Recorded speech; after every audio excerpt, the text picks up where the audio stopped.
The language of teaching and learning, which is represented by the acronym of LOLT, sometimes is a barrier. Do you know what happens in the former Model C schools? ILOLT yabo pertains to English and Afrikaans. Even in an English class, an Afrikaner teacher can teach mathematics for 45 minutes in Afrikaans and for 15 minutes in English. Why is this done? This is done to destroy the mentality of a black child, to prove that that child is stupid. In my opinion, this is revenge for removing Afrikaans in black schools. When I say that, I mean the schools in the location. How many schools are still doing Afrikaans? Angazi noma sisikwaza ngowethu yini. Ngoba abantwana bethu abakule ikolo lezi zabelungu, I'm telling you, by few, if by 36 eklasini, only one can understand the Afrikaans teacher. The rest are blank. Asiyeken lapho. Sanibonani balingani mabungu namatshitshi. Igama lami nguSpooky N isiZulu. Namhlanje senza umbhalo obuciko obizwa ngokuthiwa uju lwezinkondlo obhalwe ngu-NA Mahaye no-ZE Sithole. Sizokwenza inkondlo osihloko sayo sithi uthando. Phambi kokuthi siqalise, let me do the following. Balingani bam nane bafundi. Let's do careers that are going to put us in the map, that are going to make a take home to be something between 30,000 and 45,000. Ngako-ke hamba ulalela lama video amabili lawo titled ukuthi lucrative jobs, be rich after 6 months. Ngiyabonga. Ake sifunde inkondlo ethi uthando etholakala ekhasini lekhulu namashumi amabili nesithupha. Ifundeka ngalolu hlobo. Uthando ngu-KNN Gcumisa. Abasha badume nezothando. Okwalolu thando kuyadumaza. Ngalolu thando sebeyaziqhenya. Abasaluhloniphi nokuluhlonipha. Sekungumdlalo wamagendo. Lapha basha bethi banothando. Ibhungu linothando lwetshitshi. Bahlulwa yini ukuzihlonipha? Kungani bekhohlisana? Bayaziqhayisa ngalo. Omunye ethi ungowomunye. Izimbali zanamuhla zilahlekelwa ubumbali bazo ngokuphanga umdaka. Ongaphanga umdaka ubukelwa phansi, akhishwe inyumbazane anyundelwe. Ngokuqinisela umvuzo uyakuzuza. Ekugcineni ebuhlanzweni bayo iyabuyela. Nalapho umzali eqhamuka, abantu abasha abasamazisi. Kugcwalwa imigwaqo kungaziwa nanyaka. Kumelwe emakhoneni nasezigxotsheni. Wena mzali awusenasithunzi. Woyeka, kusadliwa ngoludala. Kusadliwa ngoludala lwaluhlonishwa uthando. Uthando kwakungolweqiniso. Uthando lwalungaqhayiswa. Abantu abadala babehlonishwa. Kungabe lolu thando intsha edume ngalo olweqiniso na? Yaphela lapha ukufundwa kwalenkondlo. Ake sichaze, sicubungule, sihlaziye. Imbongi ikhethelela gama eliyisihloko salenkondlo elithi uthando, ukugqamisa ulangazelo oluvuthayo phakathi kwabantu ababili, okungumuntu wesifazane nowesilisa. Kodwa-ke manje ngokweminyaka bathi ukuba bancane. Imbongi babiza ngamatshitshi kanye namabhungu. Iphinde ithi abasha. Ngaphandle kokuthi nje siqhubeke nokuyifunda lenkondlo, sekuyakhanya engqondweni yomfundi ukuthi la umqondo osobala walenkondlo yonkana uthando phakathi kwabantu abasebancane ababizwa ngokuthiwa bayintsha. Ngenhlanhla enkulu, awekho amagama akhethiwe agqamisa ukuthi lenkondlo inomqondo ocashile. Ngakho-ke inganazo zonke leziyana zimpawu zokuhlaziya ngaphandle komqondo ocashile. Sesishilo sobala ukhona, ikhona indikimba nomlayezo, umoya nethoni, isakhiwo sangaphandle esifaka izinto eziyishumi nesakhiwo sangaphakathi esifaka izinto ezinhlanu. Umugqa wokuqala ufundeka ngalolu hlobo: abasha badume nezothando. Imbongi iyikhethelela gama elithi abasha ukugcizelela igqamise ukuthi ikhuluma ngabantu abancane. Imbongi iyikhethelela gama elithi badume ukugqamisa ukuthi abantu abasha abancane ngokweminyaka bayaziwa. Ake sibone ukuthi yini lena abaziwa ngayo, abadume ngayo. Badume nezothando. Lana kuyabonakala ukuthi imbongi iyeqe igama thizeni. Yiliphi lelo gama? Igama elithi izindaba. Silichazile-ke igama elithi uthando lapho sathi ulangazelo oluvuthayo ngaphakathi enhliziyweni yomuntu. Ngakho-ke lolu langazelo luvutha ezinhliziyweni zabantu abancane ngokweminyaka. Ngalo mugqa wokuqala, imbongi igqamisa ukuthi intsha ayikho ezingeni lokuba sothandweni. Mugqa wesibili, okwalolu thando kuyadumaza. Imbongi iyikhethelela gama elithi kuyadumaza ukuchaza nokugqamisa ukuthi kubangela amahloni, kuyajabhisa, kulihlazo ngoba bekufanele ngabe akwenzeki ngoba labantu okhulunywa ngabo bancane ngokweminyaka. Umugqa wesithathu, ngalolu thando sebeyaziqhenya. Imbongi iyikhethelela gama elithi sebeyaziqhenya ukuchaza ukuthi bayaziqhayisa, bazishaya isifuba ngento okungafanele bayenze. Imbongi isebenzise ukuxhumana maphakathi ngegama elithi thando elitholakala emgqeni wesibili nowesithathu. Lokhu kuxhumana maphakathi kuletha umgqumo omnandi oyisigqi. Lokhu kuxhumana maphakathi kugqamisa kugcizelele ukukhathazeka kwembongi mayelana nalolu thando elubonayo ezinganeni ezisencane. Mugqa wesine, abasaluhloniphi nokuluhlonipha. Imbongi ikhethelela gama elithi hlonipha yaliphinda emgqeni owodwa ukugqamisa ukuthi abantu abasakhula, abancane, abasha abakwazi ukuthobela umthetho wothando. Imbongi isebenzise ukuphinda ukuletha umgqumo omnandi. Yasebenzisa ukuphinda ukugqamisa ukuthi abantu abancane beqa baphule umthetho obekwe isizwe ekutheni abavumelekile ukuba bathandane. Umugqa wesihlanu, sekungumdlalo wamagendo.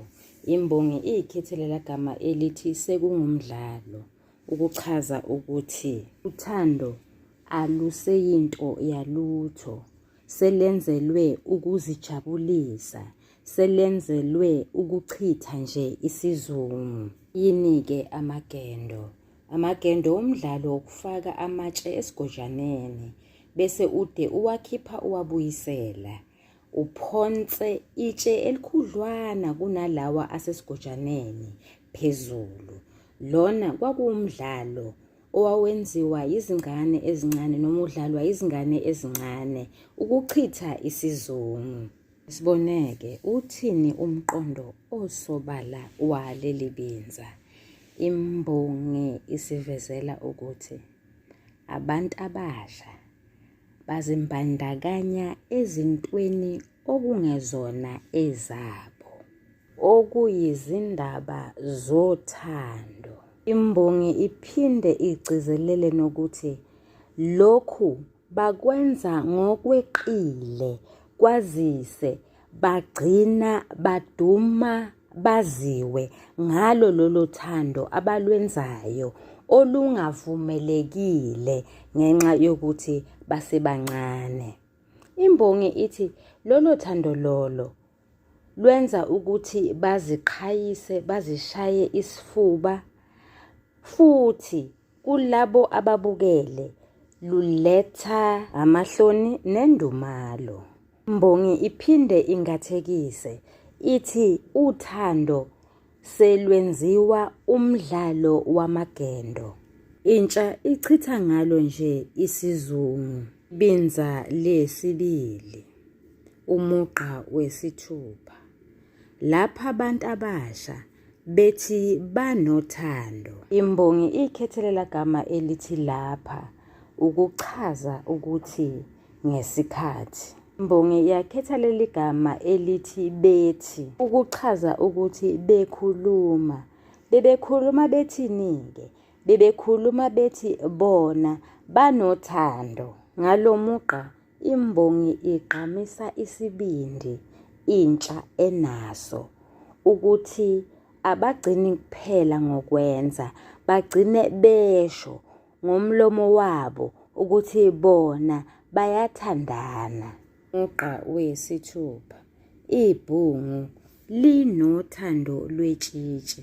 Imbongi ikhethelela gama elithi ibhungu ukugqamisa ukuthi ikhuluma ngomfana la ongakafiki ezingeni lokuba yinsizwa, onganikeziwe igunya lokuba angahamba-ke manje ayokweshela aphinde aqonywe. Imbongi yakhetha igama elithi lwetshitshi ukugqamisa ukuthi ikhuluma ngentombazana esihlosa engakaqomi, intombazana okufanele ngabe iyakwazi ukuzithiba ngoba iyazi ukuthi ayikabi yintombi, ngakho-ke ayinalo igunya lokuthi iqome insizwa bese kuyathandanwa.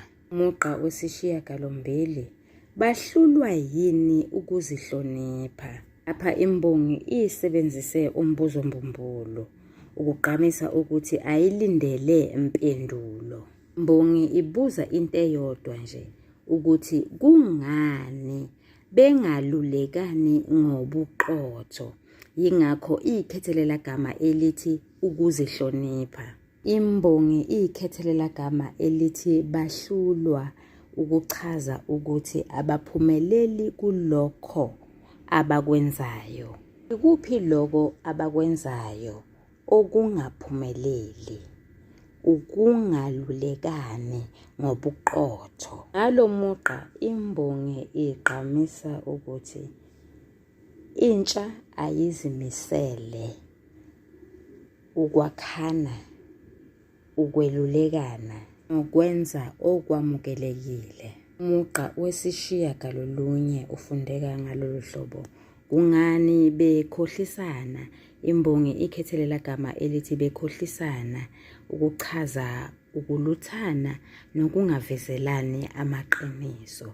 Nalo mugqa unombuzo mbumbulu.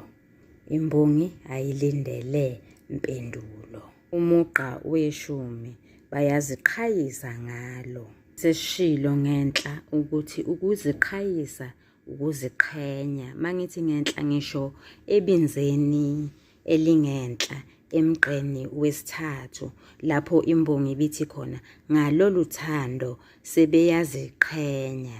Ngakho-ke siyabona ukuthi abasha bazishaya isifuba. Umugqa weshumi nanye. Omunye ethi ungowomunye. Yini engikuphawulayo mayelana no-KNN Gcumisa? Yilokhu unobuchule. Ukuphindaphinda akakusebenzisi njengezinye izimbongi. Yena uphinda imigqa emabinzeni angafani. Uphinde umugqa wesithathu emgqeni weshumi. Emgqeni wesithathu wathi ngalolu thando sebeyaziqhenya. Emgqeni weshumi wathi bayaziqhayisa ngalo.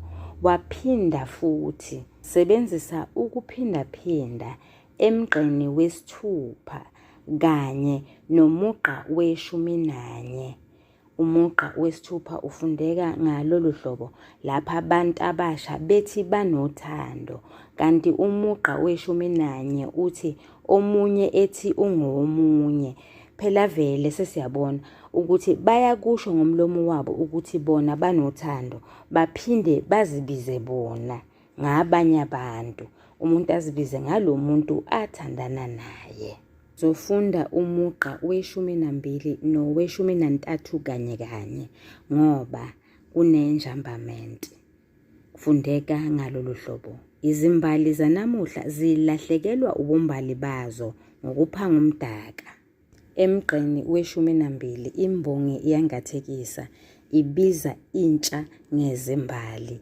Izimbali siyazazi sonke isimila esikhangayo ngobuhle baso.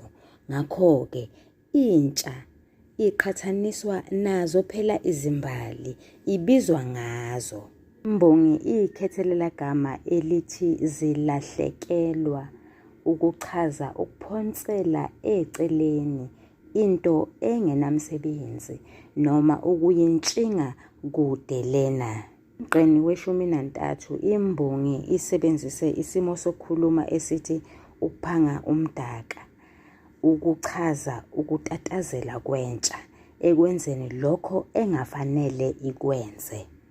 Ake siboneke, imbongi iyangathekisa ibiza intsha ngezimbali. Ukugqamisa ukuthi intsha isiphelelwa yisimilo sayo ngenxa yokutatazela yenze okungenziwa noma yenze okungekho ezingeni layo njengoba isencane yona.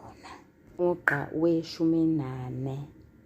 Ungaphanga umdaka ubukelwa phansi. Lapha imbongi isebenzise ukuphindaphinda kwesimo sokukhuluma esithi ongaphanga umdaka ukugqamisa nokugcizelela ukuthi isenzo sentsha sizoba nomthelela ongemuhle. Ake siwuboneke lowo. Owokuqala ukubukela phansi abantu-ke abangakwenzi lokho bona abakwenzayo. Ukubukela phansi isimo sokukhuluma. Sichaza ukuthini? Sichaza ukweya abanye abantu, uziqhenya uzishaye isifuba, ukuzazi nokuhlekisa ngabanye abantu. Umugqa weshumi nanhlanu. Akhishwe inyumbazane anyundelwe. Lo mugqa ufakazela ukuchazwa kwesimo sokukhuluma esithi ukubukelwa phansi. Vele lowo muntu lowo uzobandlululwa. Phela vele useyadelelwa ngoba yena phela akakangeni efashionini yokuqoma yokushesha aqome nje eseyingane. Ngakho-ke uzophathwa kabi. Ukuphathwa kwakhe kabi kumelwe ilesimo sokukhuluma esithi uzokhishwa inyumbazane. Anyundelwe-ke phela, imbongi ikhethelela gama elithi anyundelwe ukuchaza ukuthi uyophathwa kabi, akhulunywe kabi, ajivazwe, aphoqwe ngokuthi nje akaqomile. Umugqa weshumi nesithupha, ngokuqinisela umvuzo uyakuwuzuza. Leli gama elithi umvuzo likhethwe ukuze lichaze iholo, lichazwe lowo oziphethe kahle azokwamukela ngezenzo zakhe, ukusho nje ezinhle. Imbongi ikhethelela gama elithi ngokuqinisela ukuchaza ukuthi ngokubekezela. Umugqa weshumi nesikhombisa ufundeka ngalolu hlobo. Ekugcineni, ebuhlanzweni bayo iyabuyela. Lo mugqa imbongi ikhuluma ngabasha abangaziphethe kahle. Khona igama eleqiwe, siyazi sonke. Umugqa uqukethe isimo sokukhuluma. Yiliphi igama eleqiwe? Yileli elithi inja. Imbongi ileqeleni yingoba lizwakala lisanhlamba. Kanti sichaza ini lesi simo sokukhuluma? Sichaza ukubuyela emanyaleni. Ngokucabanga kwami, imbongi ibichaza ukuthi mhlawumbe kuyenzeka omunye ayekele ukwenza lo mkhuba omubi, kodwa phindele futhi emuva lapho aqale phansi lapho agcine khona. Lingani bami nani bafundi, ungabi bikho kumbuzo yobuza ukuthi yiliphi igama eleqiwe.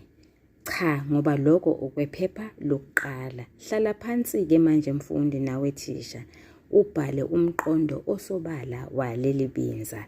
Sizokhuluma ngebinza lesithathu. Umugqa weshumi nesishiyagalombili.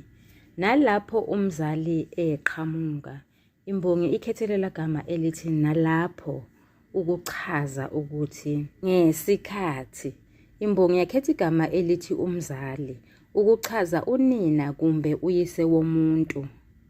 Imbongi yakhetha igama elithi eqhamuka ukuchaza ukuthi ngenkathi umzali ebonakala, ngesikhathi umzali evela ethi thushu. Umbuzo owakheka ekhanda lami ukuthi kwenzekani ngesikhathi umzali evela? Impendulo isemgqeni ongezansi, yize umugqa ongenhla unophawu lokuloba ekugcineni. Lokhu kwenziwa ukuthi inkondlo yingxoxo yembongi ethulwa ngemigqa. Asishiye khona lapho-ke. Umugqa weshumi nesishiyagalolunye, abantu abasha abasamazisi. Imbongi ikhethe igama elithi abasamazisi ukugqamisa ukuthi abasamhloniphi, abamshaya imkhuba, abanandaba nje naye. Kuyakhanya, kucacile ukuthi isikhundla somzali asaziwa okwangempela. Umugqa wamashumi amabili kugcwalwa imigwaqo kungaziwa nanyaka. Umugqa ugqamisa ukuthi intsha iluvanzi nje, iyehla iyenyuka okwangempela, ingumhlambi kazalusile. Umugqa wamashumi amabili nambili kumelwe emakhoneni nasezixotsheni. Ngalo mugqa imbongi igqamisa ukuthi intsha yanamuhla inqebeleka nje ekhoneni, uyithole iyame ogodweni esixotsheni sikagesi. Ngokucabanga kwami, lapha imbongi is making a mockery out of this situation by highlighting our youth that prioritizes standing in the corners and idling as something of substance. Lo mugqa uwuteku. Nanoma imbongi ikhathazekile, kodwa isivezela isimo esingesihle sentsha ethanda ukuyoma emakhoneni, ebona ukuyamela esixotsheni njengento enhle ngendlela yokutekula noma ngoteku. Siyazi sonke uteku yisifenqo, umugqa wama-22. Wena mzali awusenasithunzi. Shilo phambilini ngathi imbongi iphindaphinda imigqa. Umugqa nje ka-22 uyafana nomugqa ka-19. Umugqa ka-19 uthi abantu abasha abasamazisi, kanti umugqa ka-22 uthi wena mzali awusenasithunzi. Igama elithi awusenasithunzi negama elithi abasamazisi anencazelo eyodwa. Achaza ukuthi isikhundla somzali asaziwa, umzali akahlonishwa, umzali akashaywa mkhuba, uyinto nje engenawo umsebenzi. Umugqa olandelayo, wo yeka kusadliwa ngoludala. Lapha imbongi isebenzise isimo sokukhuluma kusadliwa ngoludala, ochaza ukuthi kwakubuswa, kwakubanjelelwe emasikweni, kwakunenqubo elandelwayo. Iwaphi lawo masiko noma leyo nqubo elandelwayo? Yilena: uthando lwaluhlonishwa, uthando kwakungolwabantu abakhulile abanikezwe igunya lokuba bathandane. Owesifazane ubezonikezwa iqhikiza. Asishiyeni lapho. Lapha imbongi isebenzise uphawu lokubabaza. La imbongi ibibabaza, ibimemeza, ibona umhlolo, ibona isigameko esingesihle esibi. Umugqa wama-24 kusadliwa ngoludala. Kulo mugqa alukho uphawu lokuloba ekugcineni. Ngakho-ke lo mugqa unenjambamente. Umqondo ongenhla ukapakela emgqeni ongezansi. Ake siwufundeke umugqa wama-25. Lwaluhlonishwa uthando. Lapha imbongi isebenzise ukuphindaphinda. Iphindaphinde isimo sokukhuluma esithi kusadliwa ngoludala ukuze igqamise ukuthi iyaqhathanisa okwenzeka manje nalokho okwakwenzeka mandulo. Siyakwazi okwenzeka manje, imbongi isixoxele ngako. Ake sibone ukuthi yini eyayenzeka kudala. Ukuhlonishwa kothando, uthando olwaluyiqiniso, olwalungaziqhayisi. Intsha yayihlonipha abantu abadala. Lokhu kufakazela imbongi ekushilo emgqeni wama-23 la ibithi khona, wo yeka kusadliwa ngoludala. Sishilo phambilini kwakubuswa, kwakubanjelelwe emasikweni, kwakunenqubo elandelwayo. Okuyiyiphi inqubo?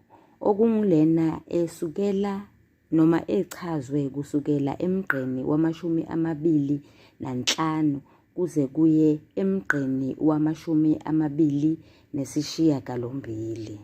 Sithola injambamente kusukela emgqeni wama-29 kuye emgqeni wama-31.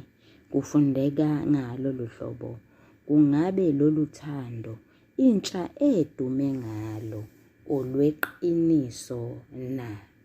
Lapha imbongi yathandabuza ukuthi lo thando lolu intsha elubambe kuhle kwezikhali zamantungwa, ingabe uthando oluphathekayo, uthando oluzokwakha ikusasa eliqhakazile? Siyazi sonke lona ngumbuzo mbumbulu, imbongi ayilindele impendulo. Siyabonga, nisale kahle, niyathandwa.